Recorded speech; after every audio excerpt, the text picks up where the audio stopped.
While the Russian defense industry demonstrates its wares around the world at a variety of international arms exhibitions, the largest single event is the annual Armia event, held this year between September the 6th and 11th at a variety of locations, including the Patriot Armed Forces Culture and Relaxation Park near Moscow, the Kronstadt Naval Base, and the Kadamovsk training area near Rostov. The Armia 2016 is so far the largest of these annual events, attracting over 1,000 firms and organizations with 11,000 exhibits, as opposed to slightly more than 800 organizations and 7,000 exhibits last year. While most of the vendors are Russian firms, the event has an international dimension too. Foreign participants this year included entities from the friendly states of Belarus, Kazakhstan, Armenia, strategic partners China and India, as well as Germany, Israel, Pakistan, Switzerland, Malaysia, Thailand, and France. Altogether, 86 countries participated in the event in some form, with 45 of them sending official delegations. This conspicuous display of international interest in Russian defense products and exploring security cooperation with Russia was most likely the reason this event was not noticed by Western media, usually on the lookout for sensationalist stories from Russia, because it belies Obama's declaration that Russia has been isolated on the international arena. If any country appeared isolated, it was Ukraine, which, in spite of its extensive defense cooperation with Russia in the past and because of its recent political turmoil, was absent, much to the detriment of its own arms industry. The purpose of this annual exhibition is straightforward enough. The cost of modern weapons systems means that the burden of research and development should be spread among as many finished products as possible. From the perspective of non-Western countries, procuring the more affordable and just as capable Russian systems is a tempting proposition even under the conditions of anti-Russian sanctions imposed by Western powers. This appears to be true even for countries which have been reliable purchasers of US weapons during the Cold War era, such as Pakistan, which, as if not to be outdone by its rival India, also sent a delegation to the event. That Western firms are not taking the sanctions regime too seriously is suggested by the presence of organizations from France and Germany which, while prohibited from selling military technology to Russia, are not banned from westernizing Russian products for third-party users who may desire, for reasons of interoperability, Western subsystems, the French thermal sights are a case in point, installed on Russian products. Armia 2016's more subtle function is to demonstrate, in a polite manner, the power of Russian arms. One of the attractions drawing crowds to the exhibition are the mobility and firepower displays of nearly every major weapons system used by the ground forces, as well as a number of aircraft and helicopters, starting with small arms and ending with T-80U, T-72B3 and T-90A main battle tanks, BMP-3 and BTR-82AM infantry fighting vehicles, two S-19 self-propelled artillery, Ka-52 and Mi-28 attack helicopters, and Su-25 attack aircraft. Many more weapons were available on static displays, including the T-90MS Proryv Breakthrough 3 main battle tank, which, according to Uralvagonzavod, will enter service with the Russian armed forces through the process of modernizing the existing T-90 fleet, which has proven itself in Syria. The Proryv 3 program is intended to incorporate the lessons of the Syria fighting and utilize technologies developed for the T-14, including its 2A-82 125mm gun. Other high-end products are on static display, including the Kaliber Sea-launched cruise missile family, the S-400 air defense system, the Buk M2 medium-range air defense system, which has never been seen at a public forum before, as well as a whole range of radars, electronics, and command and control systems. To be sure, not all of the items displayed had a for sale sign. It can be fairly said that none of the visitors to the Armia 2016 came with a desire to acquire a Topol M mobile ICBM system, complete with command and maintenance vehicles. Their presence at the forum was a subtle reminder that Russia could be a powerful ally or a dangerous foe, depending on what one is looking for.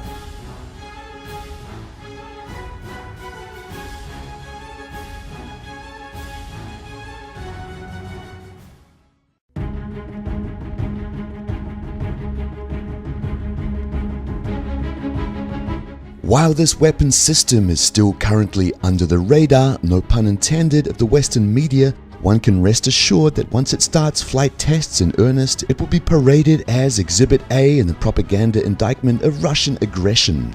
Therefore, it might be worthwhile to preempt the usual media barrage by placing a spotlight on what promises to be a revolutionary weapons system capable of changing the global balance of power.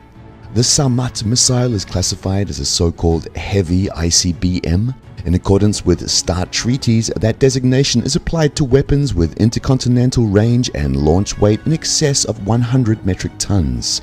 It is not the first such weapon to earn this designation. The earlier R-36 series Voyevoda ICBM, dubbed by NATO as the SS-18 Satan, also belonged to that category and likewise was the target of a focused propaganda campaign. Why else would it be assigned a codename like that? USSR was not the only country to deploy such weapons. US strategic forces used Titan ICBMs for several decades.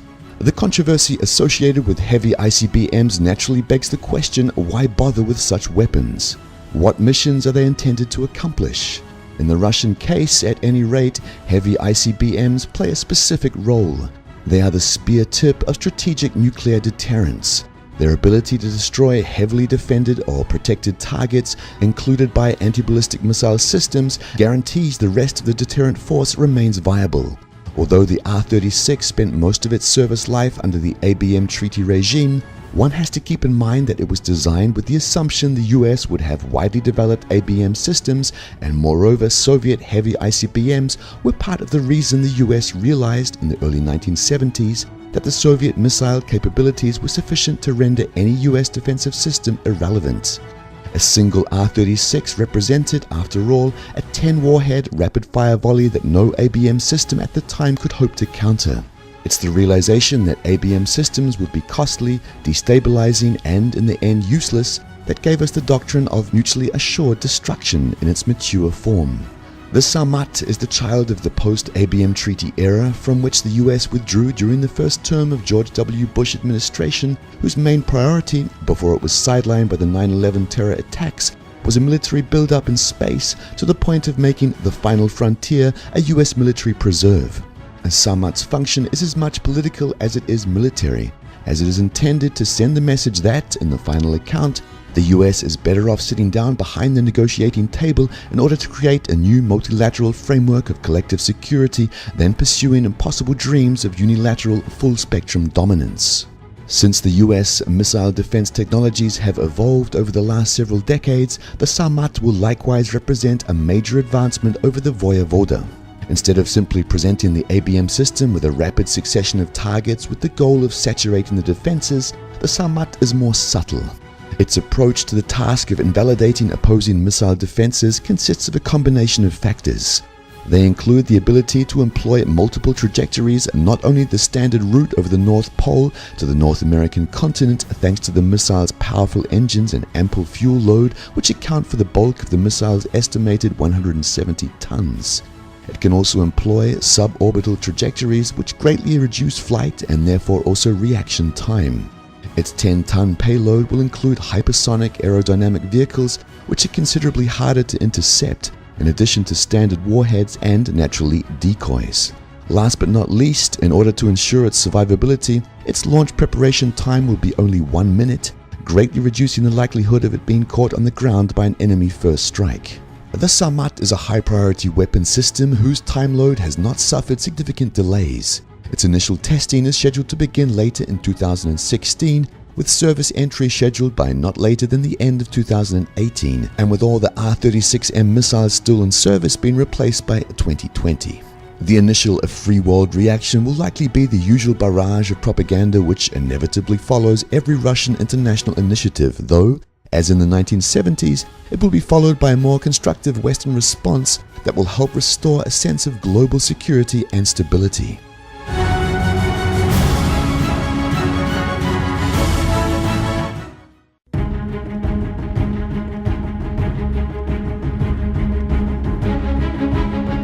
Mikhail Kalashnikov's masterpiece has been the Soviet and Russian military's principal individual weapon for nearly 7 decades, and it is a testimony to the brilliance of the design that it defies replacement and instead lends itself to further modification. The most important change to the original AK design took place in the 1970s with the adoption of the AK-74, which, instead of the original 7.62mm intermediate round, used a lighter 5.45mm high-velocity round, which gave the weapon greater accuracy and improved lethality. The AK-74 in turn gave way to the 1990s vintage AK-74M, which introduced composites to the design, giving it that characteristic black rifle look, and included a number of other improvements to improve its durability and facilitate the use of night vision and aiming devices. Now the Russian military is facing a choice of whether to stick to the time-tested design or to adopt a new assault rifle that would replace the venerable AK. The list of AK-74 challengers is a long one. The first proposed replacement was the Nikonov AN-94 Abkhan, whose remarkable two-round burst technology was unfortunately offset by the weapon's complexity. More recently, the Ratnik individual soldier system, profiled in an earlier edition of the Russian Defense Report, prompted the Russian military to solicit proposals for the AK-74 follow-on. Two rifles were entered, the AEK-971, whose balanced action design virtually eliminated recoil, and the Kalashnikov concern's AK-12, which was designed by Vladimir Zlobin. After a prolonged series of trials, the Russian Ministry of Defense made a decision in February 2015 in favor of Kalashnikov's AK-12. The AK-12 combines its predecessor's best qualities with improved accuracy and ergonomics. Its design allows the operator to perform key operations, like releasing the magazine or manipulating the safety and selector switch with one hand and without the need to take the finger off the trigger. The AK-12 is also better suited to accept a variety of attachments, such as sighting devices, laser designators, forward hand grips, night vision devices, and the associated mounts, such as the Picatinny rail, which has become a world standard and without which no modern rifle can do without.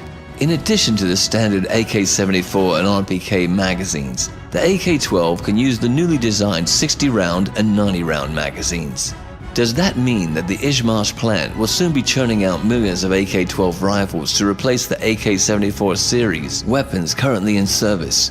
It does not appear likely. Part of it has to do with Russia's ongoing budget pinch, which has forced revisions to a number of other defense procurement plans.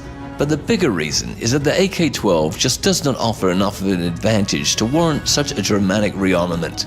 Russia is not unique in that respect. The US military has held several major competitions to identify a successor to the M16 and M4 weapons, and yet these rather flawed rifles will continue in service for decades to come, because the potential replacement's performance advantage is insufficient to warrant the cost. The May 2016 decision to equip the newly formed National Guard with AK-74M rifles is one of the indicators that the Russian leadership is instead opting in favor of continued modifications of existing rifles with the designation of AK-74M3. Several hundred of these rifles, referred to at the time as AK-74M Obvez, were seen already during the victory parade in May 2015.